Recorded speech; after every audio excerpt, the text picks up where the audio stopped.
Okay, it's a genuine honor to introduce Peter Godfrey-Smith today. Peter's an incredibly distinguished and influential professor and philosophy of biology. He's most well known for his three recent books, which are Other Minds, Metazoa, and Living on Earth. All of these have been enormously awarded, and they're all absolutely fantastic reads. I know this because my students keep stealing all my copies. And those books have been incredibly influential to my own research, as Peter's been influential to my own research. I've been lucky enough to have several amazing chats and walks with Peter. They've translated into improving my thinking and research I've done. So it's a personal thanks to Peter for his influence on my career. I'm not going to take any more time. I'm going to pass to Peter, who will now talk on animal consciousness, evidence, models, and cues. Thank you. Thank you very much.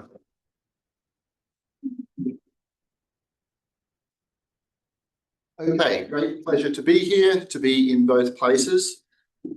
I'll be talking about sentience, felt experience, consciousness in a minimal sense of that term in some invertebrate animals. So this is the broad sense of the word consciousness that's gestured towards by saying there's something it's like or something it feels like to the animal itself when various things happen. And the question is, do we have reason to believe that this kind of feeling is present?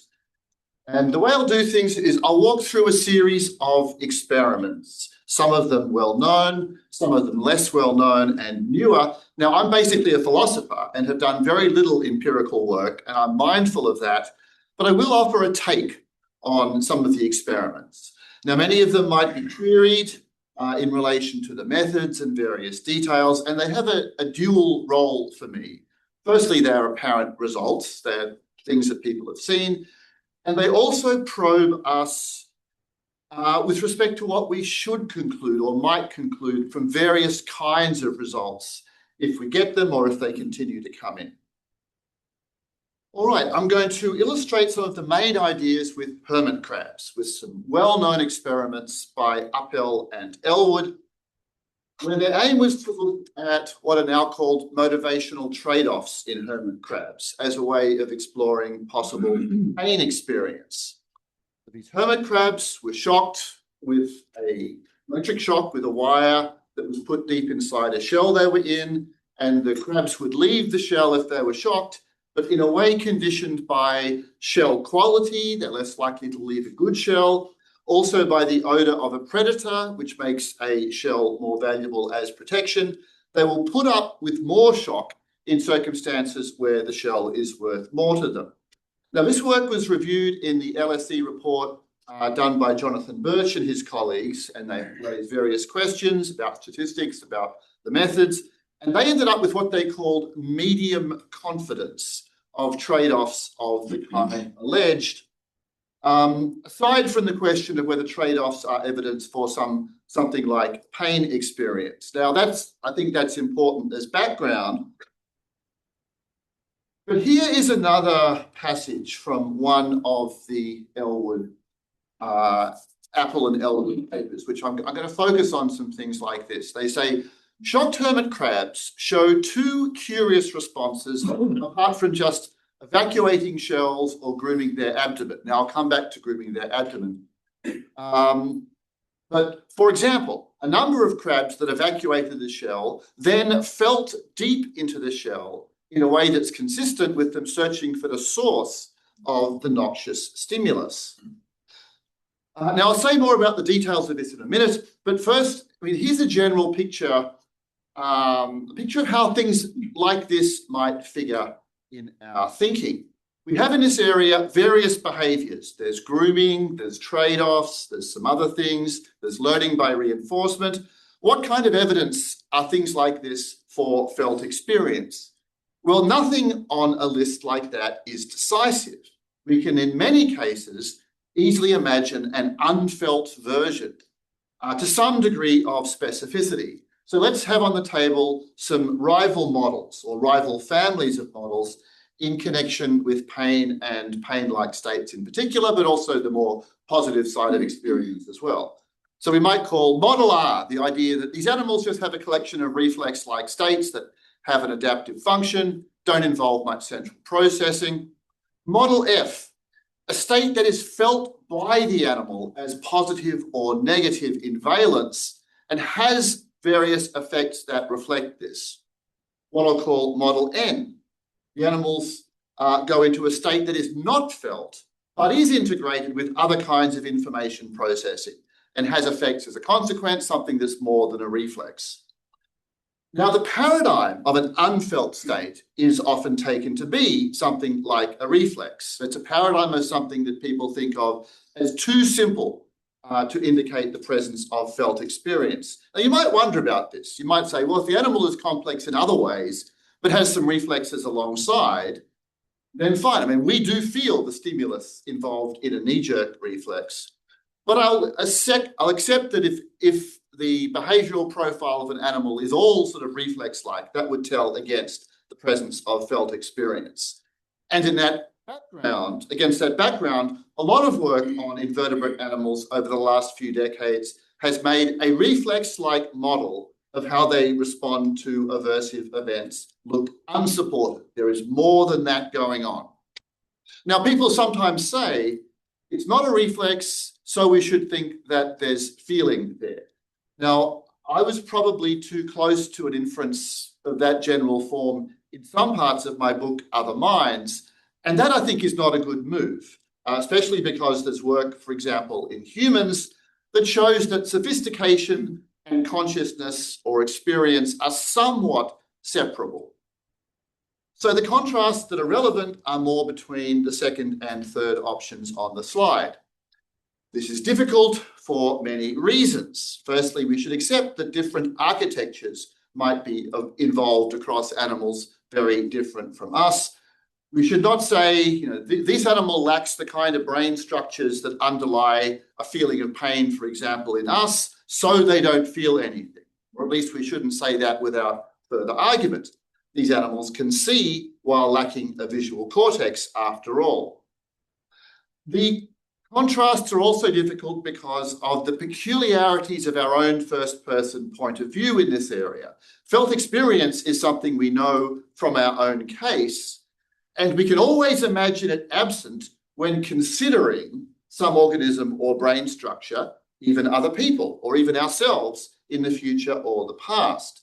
The ease of imagining the presence or absence of experience in relationship to some putative mechanism leads to unrealistic standards being applied in this area.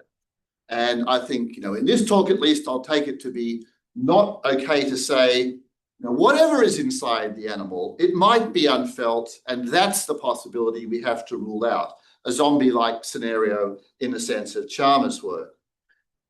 Instead, we want some way of contrasting fallibly the sort of thing we'd expect with a felt state and what we might expect with an unfelt one. We would like a positive story on each side, even just in outline. So if someone postulates an unfelt process or state in response to seeing some phenomenon, we should ask, well, what other effects does this thing have? Does this unfelt process completely shadow the kinds of effects that a felt state would have in an animal of this kind? If so, why does it shadow completely the effects we might see from a felt state? In a computer, we might cook this up deliberately, yes, but why would evolution do something like that? In the case of motivational trade-offs, for example, a person might say, well, there's a variable in there, in the animal, the registered threateningness of a stimulus. It's registered but not felt. It's the value of a variable in a computational system. In the case of the Elwood experiments, an electric shock is not an ecologically normal threat, but it might be similar enough to one. So there's an internal variable that has a value, x equals 5 units, 5 negative units or whatever, and that's integrated with the values of variables for shell quality, other risks and so on. All of this is an information processing matter, and there's nothing here that suggests that feeling is likely. I think that's a reasonable That's a reasonable chain of thought.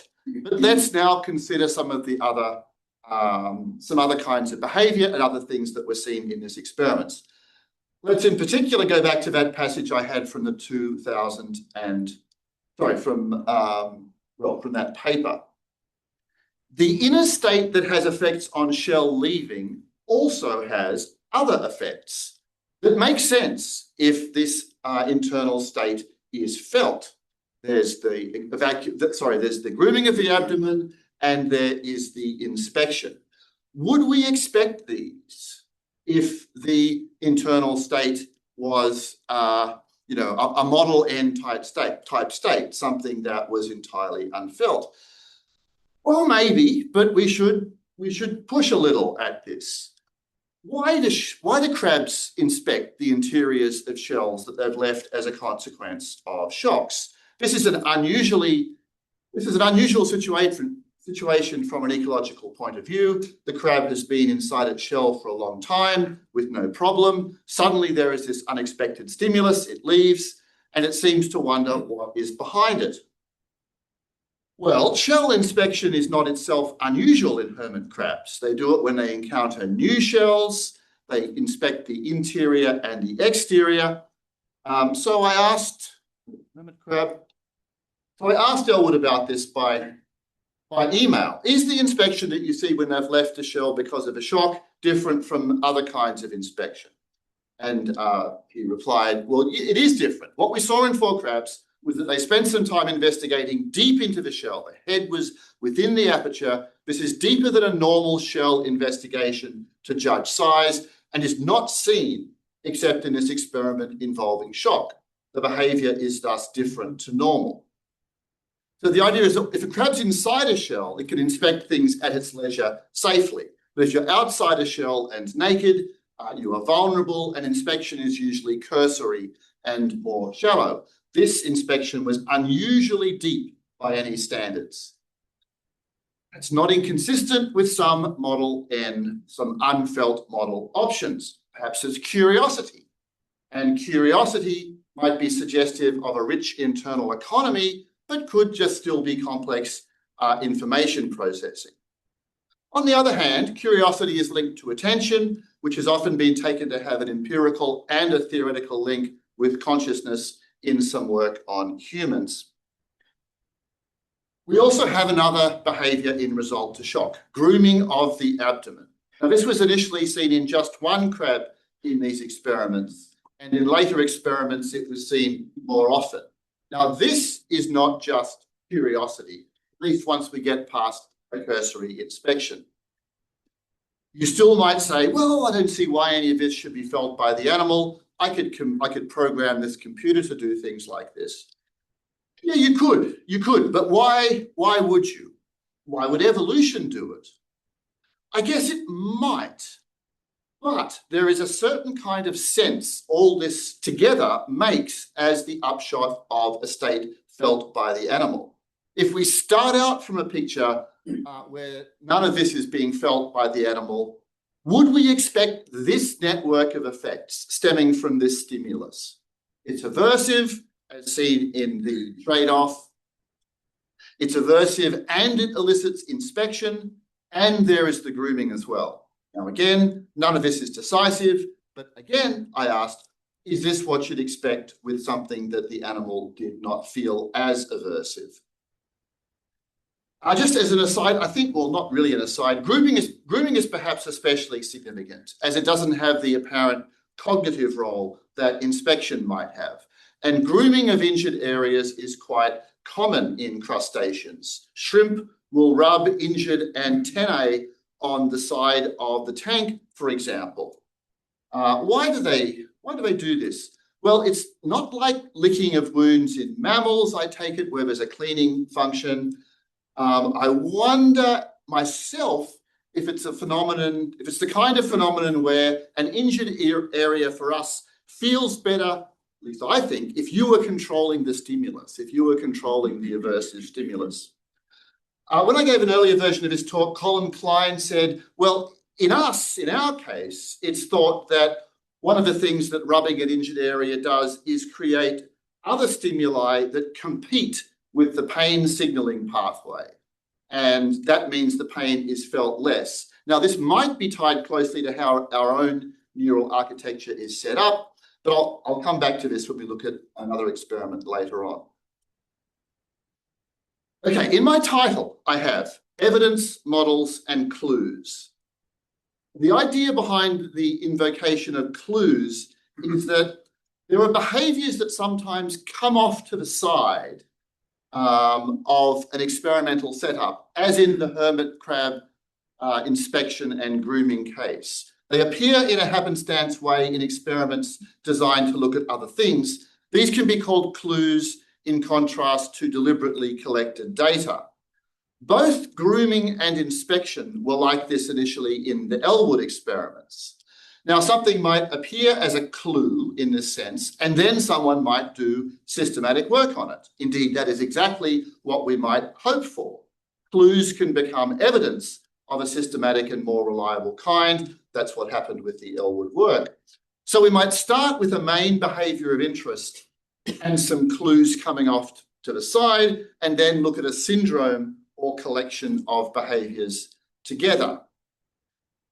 And the sort of Model F family of views tells us to expect clues of this kind. A state that's aversive in a way that's felt, in a way that involves more than some variable taking on a value, x equals 5. If you have a state that's felt, we might expect it to have various clue-like manifestations coming off to the side, if the animal is complicated enough, if it has a bit of a repertoire. And again, clues need not stay clues for long. They can be studied systematically. Okay, two more notes just on the topic of trade-offs before I go on. I think it's worth having these on the table. Kate Lynch and Thomas White have a talk, not a paper yet so far, about motivational trade-offs and evidence for pain. And note quite accurately that trade-off data on its own cannot be enough to show sentience, it seems, because slime molds can engage in a form of trade-off and they have no nervous system. Now, you might say that's okay, that they have a minimal kind of feeling of the relevant kind, but it certainly shows the possibility of rather simple mechanisms being sufficient for motivational trade-offs. Need that one. It's a Madalena paper that has the trade-offs. There's also a paper by Patrick Butlin where he talks about trade-offs of the kind seen in the hermit crab experiments, and he says this isn't enough because we can describe a quite simple form of control that would be sufficient to enable trade-offs to be seen, and he calls this Pavlovian control. Essentially, he says, look, all you need is a system that can weigh the strength of two or more competing action tendencies, each of which is a consequence of directly perceptible features of the immediate environment, and you can get a trade-off. So Butlin, along with Lynch and White, thinks that the trade-off literature the trade-off findings have been somewhat overestimated in relation to demonstration of pain-like experience. I agree. On their own, right, this kind of pressure put on the trade-off phenomena is appropriate pressure, but I add that the other behaviours seen in the Elwood experiments change the picture. Okay, with that in mind, let's now talk about octopuses. Octopuses look like they feel pain. There are many informal observations. I had this pair of images in the book Other Minds, where this octopus was roaming around, holding its rear end over its head and intimidating other octopuses. And a leather jacket, came in and bit it right on the tip of its rear end. And the octopus did exactly what you would do if you were holding your rear end over your head and it was bitten hard by a fish. There was this great sort of flailing of arms. The octopus tried to work out what the hell had happened and then recovered and went back to intimidating other octopuses. So there's lots of happenstance observations that suggest something like acute pain is there, but That's not much on its own. This might be reflex. What should we make of phenomena like this? Well, the best experiment on octopus pain that I know of is still Robin Crook's 2021 experiment, which I'll talk about in a little bit of detail. The background here was an earlier experiment that she was involved in that showed protection and grooming of wounded areas in some octopuses. This is from a 2014 paper where arm crush was the stimulus and octopuses would protect and groom a crushed area. Just one behavior. The point of the Crook the Crook paper was to look at several behaviors together. Think of them in tandem along with some physiology. Okay, two main experiments. Firstly, determine which of two visual environments an individual octopus prefers. Give the animal a saline injection in an arm, which is harmless to it. Put it in the non-preferred chamber for that octopus. Remove it. Give the animal either an acetic acid, essentially vinegar injection, or another saline injection, and put it in its initially preferred chamber, take it out, and then put it in the same situation as the initial sort of basic preference test for that individual and see where they go. And the ones who had been injected with acetic acid tend to go more to the initially non-preferred chamber. Experiment 2, get an initial preference. As before, give half the animals an acetic acid injection and half of them this is always in an arm, and half of them a harmless saline injection. Put them in the initially preferred chamber for that animal. Take them out. Give all the animals lidocaine, which is a pain-killing drug that is used in humans, in us. Then put them in a non-preferred chamber, and then put them in the same choice situation that was used for the initial preference test and see where they go. And the ones who had been given acetic acid in the first stage tend to go more to the initially non-preferred chamber. Now, in the case of the drug test, the lidocaine experiment, it's a very simple way of making a comparison, and I'll come back to that in a second. But let's just have that on the table provisionally, along with the first experiment where they avoid an area where they were given a noxious stimulus, and add one more behavior as well. And this is a grooming behavior. Animals injected with the acetic acid groomed the injection site with the beak, but this behavior was brief or absent in others. And it was also never observed in animals who had the lidocaine injection. So the grooming behavior was eliminated by the putatively painkiller drug. So even if you're a bit concerned about the drug test in relation to chamber choice, it's interesting that the lidocaine eliminated wound tending. There was also some physiological evidence in the paper, but I'm going to stick to the behavior.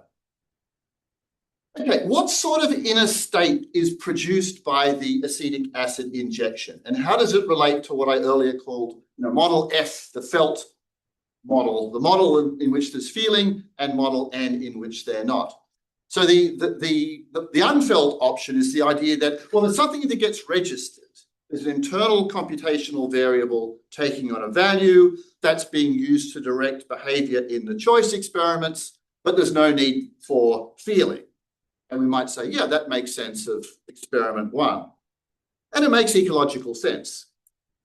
What about the way that the lidocaine changes this? That it eliminates the octopus's aversion to a place where it has had an acetic acid experiment? Well, you might say that it affects the unfelt registration. Again, no big deal. What about the tending and the grooming as well? What is the point of that? Why would an octopus do that? I don't want to suggest that this yields a decisive answer to our question. Let's look at the detail of the behavior. Do I have a slide for that? Yes, I do. What the octopus is doing with its beak is it protects and it grooms, and this includes removal of an area of skin around the site of the injection. And Crook says that the acetic acid might mimic an anemone or jellyfish sting, and this might be a way of removing the venom. A question to ask is, to what extent does showing that kind of ecological sense behind the grooming put Model N back in play? Does the octopus just register a possible venomous sting in a sort of unfelt way, unfelt registration, and do something perhaps to get rid of the venom? I'll leave that just sort of on the table and come back to it, noting also that you might wonder about some of the crustacean grooming behaviours seen in shrimp and so on along similar lines. Okay, moving on. Crookes' lidocaine experiment seems a bit simple. Ideally, if you want to work out whether the drug is affecting the animal's behaviour and internal processing, we would like more comparisons. And there is fortunately a newer and complementary study of grooming and the effects of this same drug in cuttlefish. Now, cuttlefish are not octopuses, but they're fairly closely related. And this method, the method behind this paper was inspired by the sequence of octopus pain papers. Now, I note this is an area where my partial outsider status is relevant. This is an MDPI journal, which many people regard as a sort of questionable family of journals. I've heard the phrase borderline predatory used about them. I note that, but I also note that Lynn Snedden is second author on this paper, and she's a very respected person in this area. Okay, so the question I asked, is there grooming of a site in cuttlefish after acetic acid injection, and does lidocaine reduce the grooming? And there are lots of comparisons in the study. Handle the animal only, saline injection, lidocaine injection only, 2 different acetic acid doses, each matched with a lidocaine dose that was higher if the acetic acid dose was higher. And the main finding is that there is lots of grooming with higher acetic acid dose injections, and that is greatly reduced by a corresponding higher dose of the pain-killing drug. Now, I think of this as quite an important paper. I don't know if grooming after injury had been reported at all in cuttlefish of any species before this. This paper also has a comment on that question about why groom, which I mentioned in connection with a conversation with Colin Klein a little earlier. So they note, as Colin noted, that in us, it's thought that the reason that we mess around with an injured site might be that rubbing the affected area reduces the amount of pain signal that gets through, because there's a competing signal from just the sort of the touch that we are inducing, and that might reduce the capacity of the pain signal to get through. Now, as they note in the paper, this can't apply in the same way in cuttlefish as in us, because in us it involves the spinal cord. It's a particular architectural feature that makes this possible. However, in just an interesting quick reference to something that might be followed up, they note that in the leech, so leeches are annelids, a fair way from cuttlefish, but certainly a very long way from us, repeated activations of sort of touch, just ordinary touch sensors, also seemed to decrease synaptic transmission of nociceptive signals. So some of the same competition between a competing touch stimulus and an existing pain stimulus might be present in a wide range of animals. Okay, moving on. I'm going to cover lots. Let's look at some insects. Well, if we're looking for clues as well as data, then there should be negative clues possible as well. What's a negative clue? Well, you might find a state or a process in some animal that figures in, reinforcement learning, or something that looks as if it has a connection to feeling, but doesn't have any of those other behaviors coming off it. No grooming, no damage tending, none of that sort of stuff. And here the famous, in some circles notorious, old Eiserman et al. Paper on insect pain becomes relevant. The paper itself is largely a collection of clues, in my sense, clues and anecdotes, where the answer to their main question, do insects feel pain, according to Eisenman et al., was probably not. And the reason they answered probably not was the fact that, well, there were many, many reports of not much going on, not much response, not much concern by insects in response to large-scale damage to their bodies. Now, as Walter Veit pointed out in his PhD thesis, the Eisenman et al. Paper actually doesn't accurately report some of the findings that it makes use of. There's a cockroach study that looked like there was some grooming in cockroaches. But more importantly, as I understand the development of the insect pain literature, there was always the sense that this was the wrong stimulus, these mechanical, breaking off of legs and things like that, and that heat would be a far more promising stimulus to use when looking at insect pain.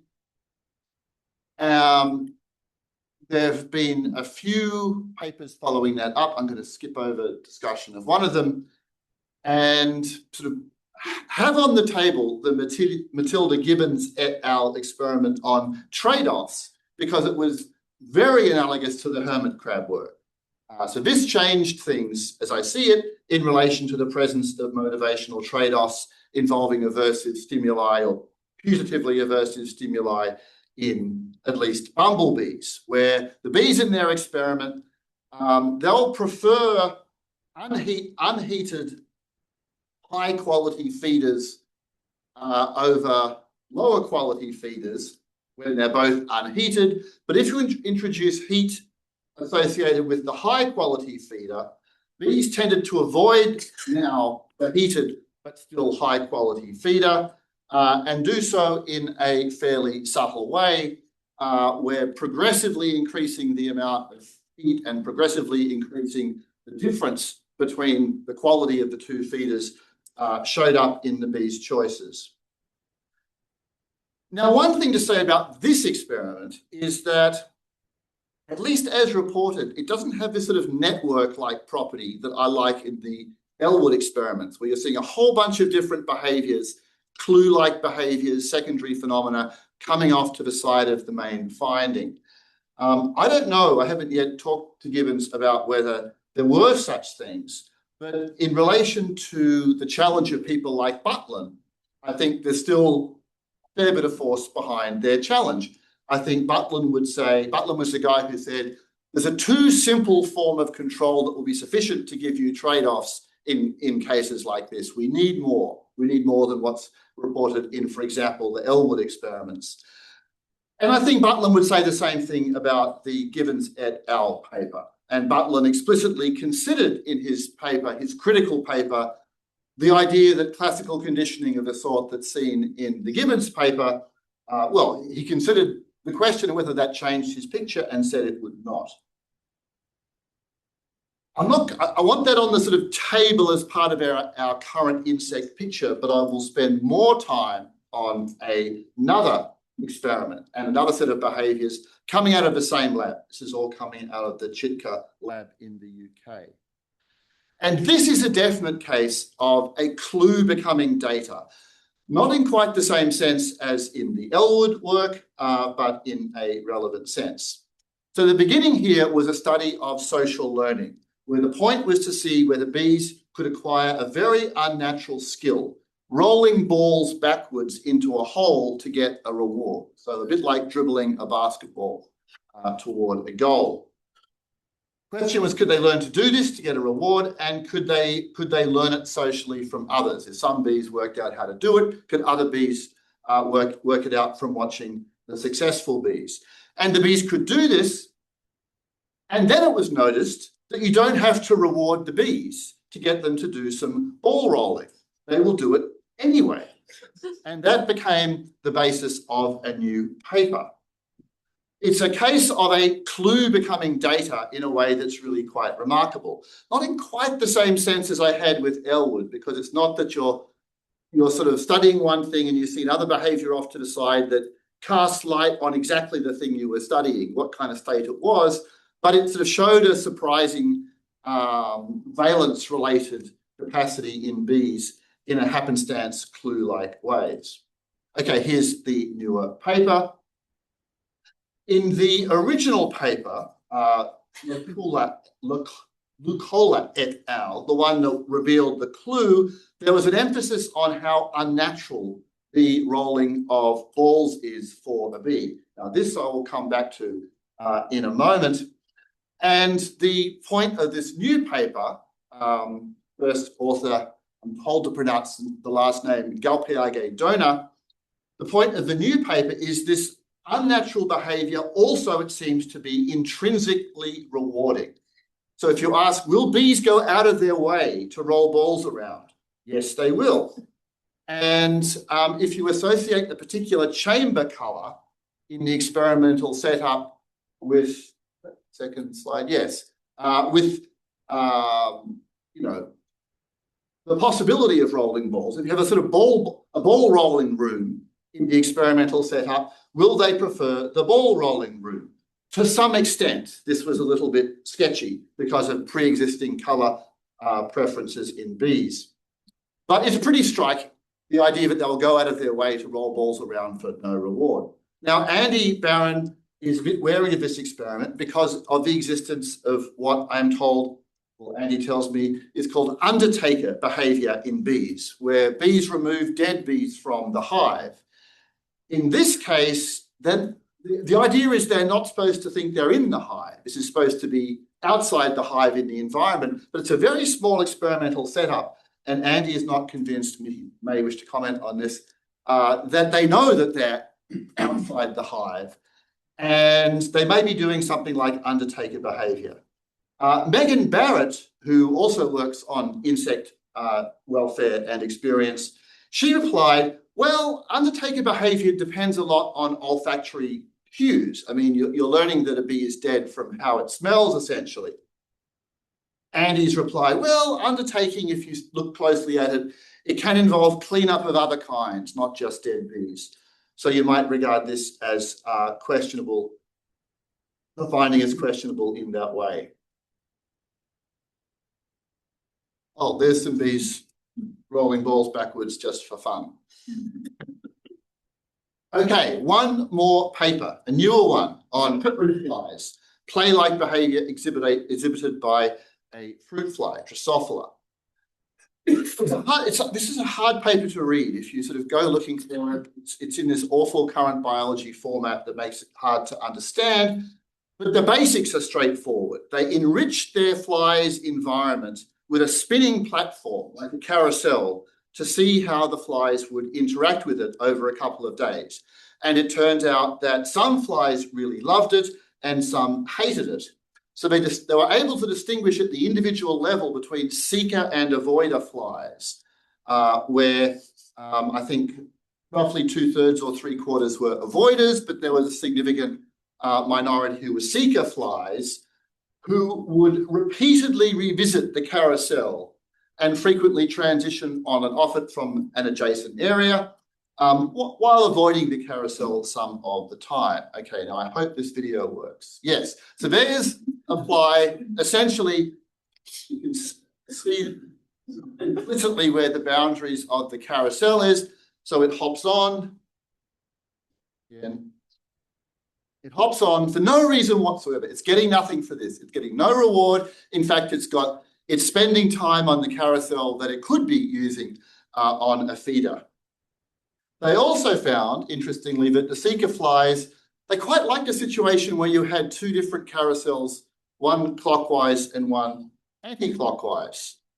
So there's a fly spinning around in one direction, pops off at some stage, and spends some time going the other direction. What is the Model N option in a case like this? Now, in the B case, the ball rolling, something that might be relevant is the fact that sheer efficacy can be rewarding, no matter what's being achieved. And the word rewarding there might be understood in the, we're going to get dizzy if we leave that. It might be understood in the Model N sense of rewarding, where it's unfelt. The idea of a joy at being the cause of anything, was explored by Carl Groos in the late 19th century, and that idea is currently having a revival. So efficacy is on the table in the B case, Not in the fly case. There's no question of efficacy. It's wholly passive. It's being spun around. Now, the authors do tell a story about how this might be valuable to the fly in practical terms, using this paper on which I was a co-author.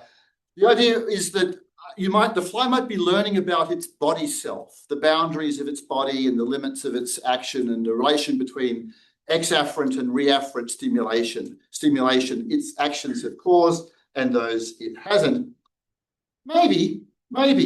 But the idea that you've just been built in a way that makes some ecologically irrelevant actions and experiences intrinsically rewarding, that's a possible interpretation.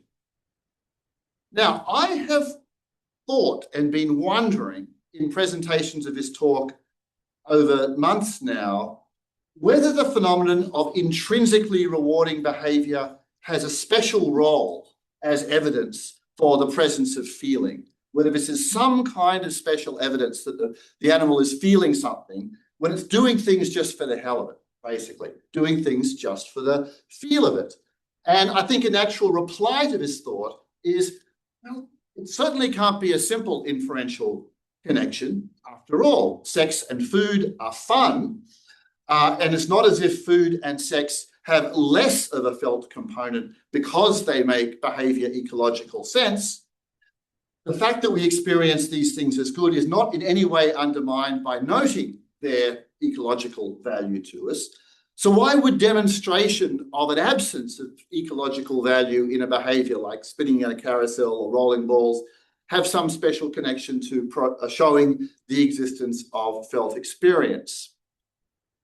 One other behaviour I'll briefly mention that has a similar kind of feel about it. There's some work on cleaner fish, and it's been suggested in an old paper that large client fish visit cleaners just because they like the feeling, more than because they're having much in the way of parasites removed. And this study says it's important to ask whether clients seek tactile stimulation for what they call hedonistic pleasures, or whether such treatment has a positive effect on client fitness. Well, I think a natural response to that question is it can be both. I mean, right, that's the whole point of food and sex. There can be hedonistic pleasures that also have a positive effect on fitness. So there's a risk of false dichotomy, I think, in this area. I would now suggest, I think, that if you ask, is there some special link between intrinsic reward and felt experience? There's just two things that might be there. Firstly, intrinsic reward, the presence of a reward system of this kind, probably is evidence against some hypotheses of extreme simplicity in the animal, kind of Model R type views. It's all just a reflex and so on.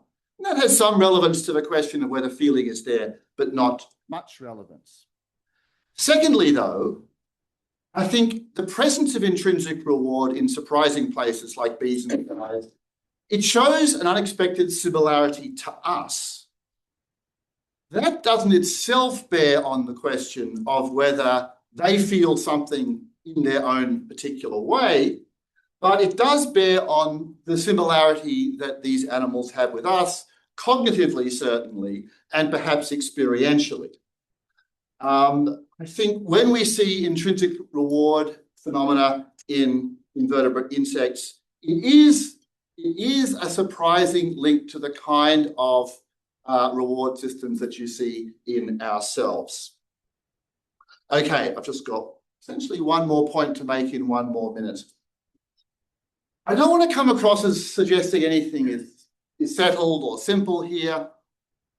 But firstly, I think the case for felt affective states, including pain and pleasure in various invertebrate animals, is getting strong.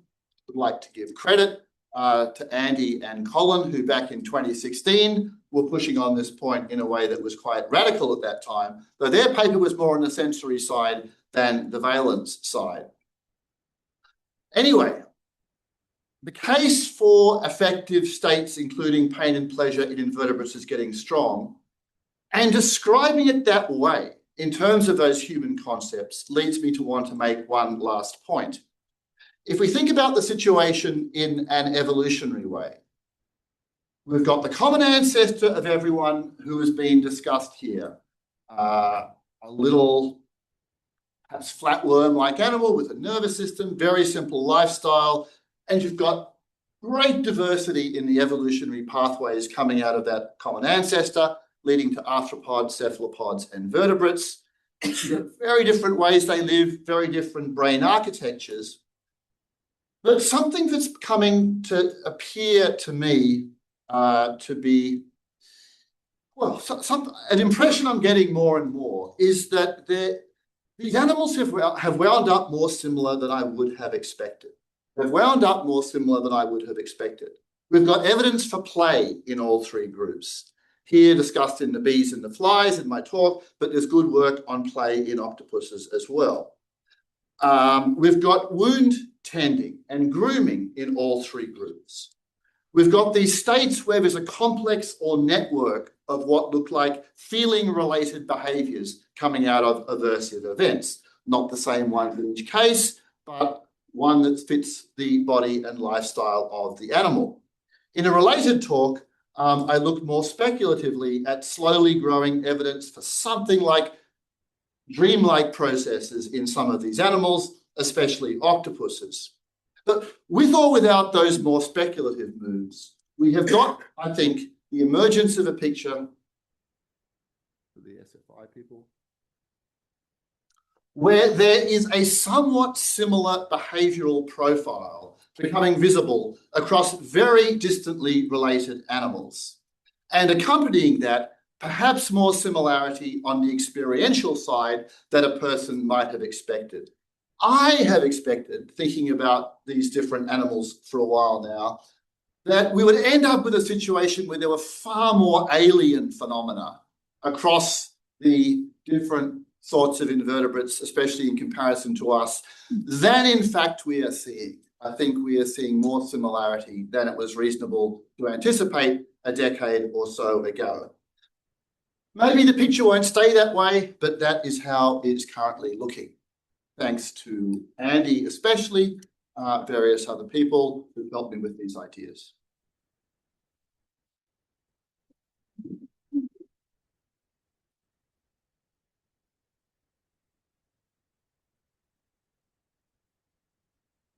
Thanks, that was absolutely fantastic. Can we start the question time with a question from Macquarie here? Anybody got any questions for Peter?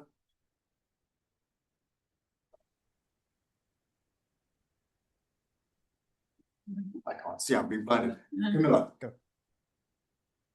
This was a really, really interesting experience for me. I'm a historian, but I did have a question about one study that you didn't discuss in as much detail, which was the shrimp study.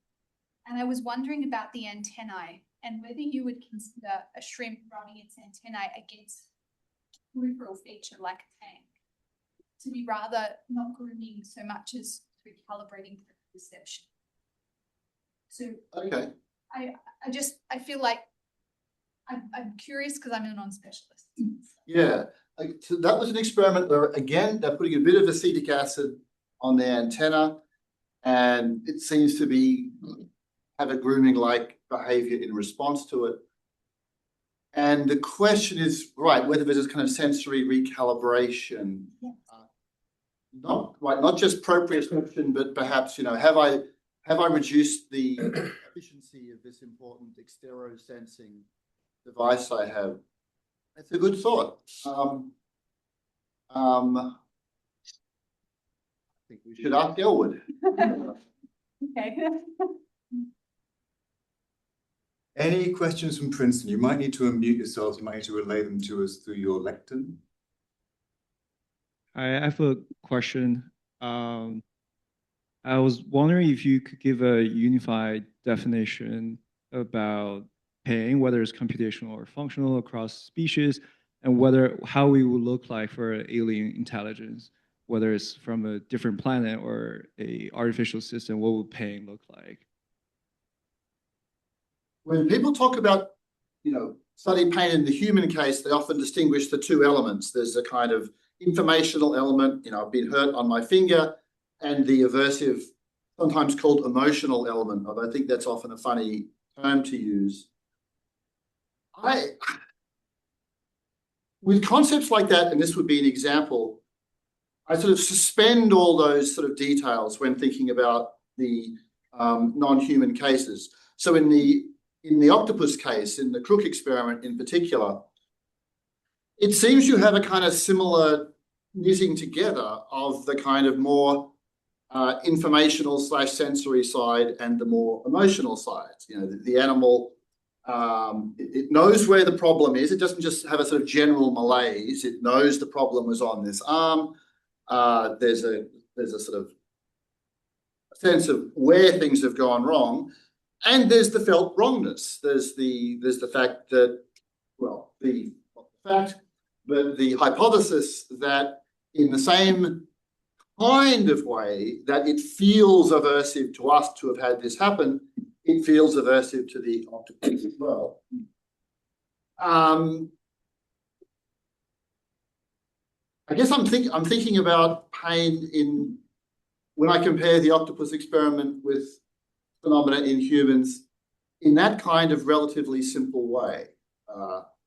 In the case of acute pain, we have, and the octopus seems to have, a sense of where things have gone wrong and a felt sense of the wrongness, which is reflected in this network or this kind of this combination of different responses. I'm not totally sure I'm answering your question, but just to sort of get to the last thing you asked. So if we come across an alien, I mean, one way to look at the last part of this talk, where I said there's more similarity appearing now than I would have expected 20 years ago or so, when I began thinking about these things. The combination that we see in familiar cases of pain in us and in the octopuses, it makes so much sense from a kind of behavioral ecology point of view that I would expect aliens to perhaps have something not dissimilar. Great, thanks, Peter. Chris, any questions in the Q&A? Yes. The first is from Alan Brown, which is, how does contra freeloading fall into the intrinsic reward idea? And he defines contra freeloading. Good. Behavioral phenomenon where an animal or human prefers to work for a reward rather than obtaining that identical reward. Oh. So how does that contra freeloading, the intrinsic reward idea? It's very interesting. I didn't know about that phenomenon at all. I mean, one thing that it kind of evokes is this idea that the joy at being the cause, the idea that efficacy itself has its rewarding side.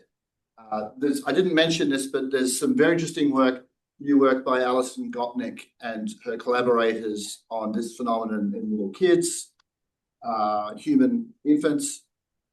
And what Gruss suggested back in the late 19th century and what is being confirmed in this newer work. And also, interestingly, there's a very good discussion of Gruss in David Graeber's masterpiece, Bullshit Jobs, about the modern workplace, which I commend to people. But the idea is just that efficacy itself is rewarding. And to put things in a kind of designed theological way, if you were a god wanting to design an animal that would be able to learn about the world in rich ways, the first thing you would do is you would make efficacy rewarding for that animal.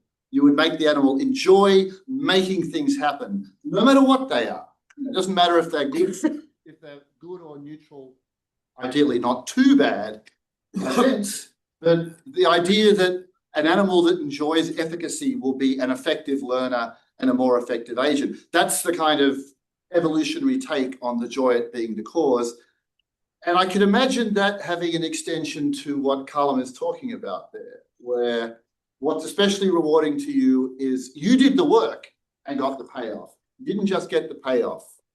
Doing the work itself is rewarding. Back to questions from Macquarie. Josep, then we'll go Bruno. Thank you very much for your talk. Would you say that all behavior at the proximate level is driven by seeking pleasure or avoiding pain? No. Elaborate, please. I mean, what counts as reward becomes a thing here. But Andy and I were discussing recently just the proclivity for exploration that's seen in various animals. And I don't think you have to think of that as something that's pleasure driven. It's just some animals are moved to explore.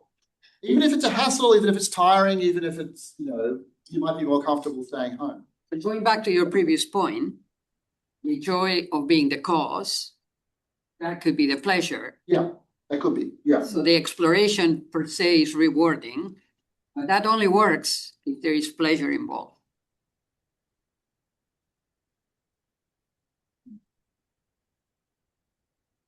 I think I want to say both things. Firstly, there is such a thing, it appears, as the joy at being the cause, but it might also be true that there could be non-joy forms of reward that prompt behaviors such as exploration. You just feel you should get out and... You want to comment on this with your bees? No.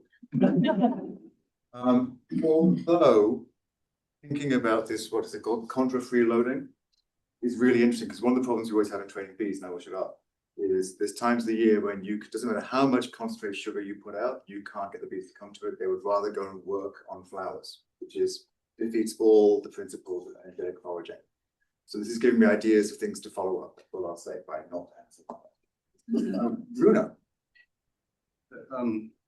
Regarding play, do you think mind wandering is a kind of play? So I'm playing right now, you have no idea what it is, right? Because you can't measure it, and we're constrained by behavior in that way with animals. But maybe an interesting readout is, as you mentioned briefly, is active sleep or REM sleep. Is that a kind of play? And if not, why not? I'm not sure what's at stake in having the category of play either stop all that or extend to that. It seems like, I think that mind wandering is a very interesting phenomenon, and the sorts of things you see in active sleep important also. Does something hinge on regarding them as play, or regarding play as always involving bodily action? I'm not sure. It doesn't have to be embodied, and then that has implications for AI, right? Like at what point would AI be playing, even though it's not embodied, because it's entertaining multiple universes? It doesn't have to. I guess using an ordinary sense of the term, it does seem that there can be wholly internal mental play.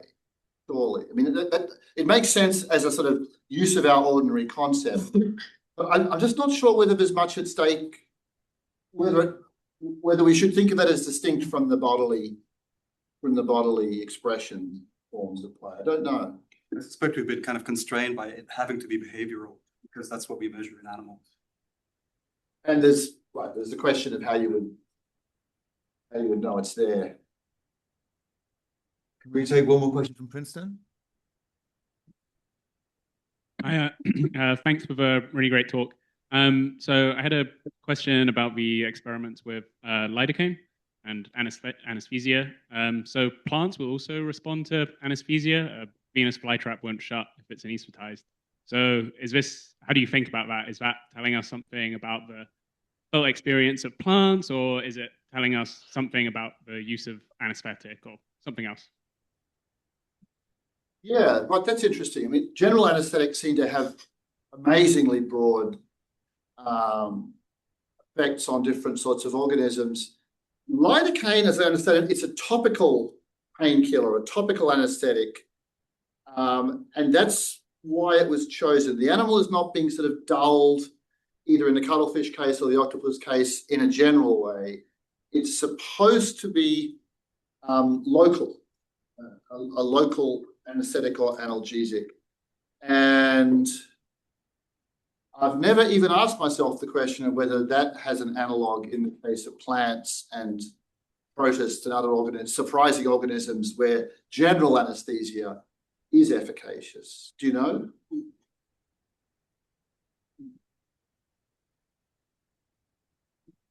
I think so. I think there is some evidence. and some forms of anesthesia works for plants. Okay, okay. So I guess that would tell, right, with the octopus work, I'm assuming it's true that you could tell a story in which, I mean, using this computational language, you know, the octopus has had something happen to it. It knows something has happened. There are some variables that take on particular values through the registration of the event. These have consequences for choices the octopus makes, and a Model N interpretation of the octopus work and the cuttlefish work ideally should say, well, you know, here's what you'd expect if this is a registered but unfelt state that has a certain role within the internal economy of the animal, and here's how it might be different from a state that is felt.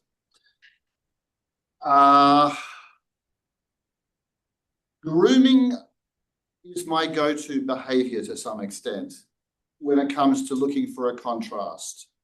Grooming would be, I think, why is it grooming if it's unfelt? At that point, because for us it's 10 a.m., I think we're going to wrap up. Thanks everyone. Thanks for your time. Thank you, Peter. That was absolutely superb. Thank you.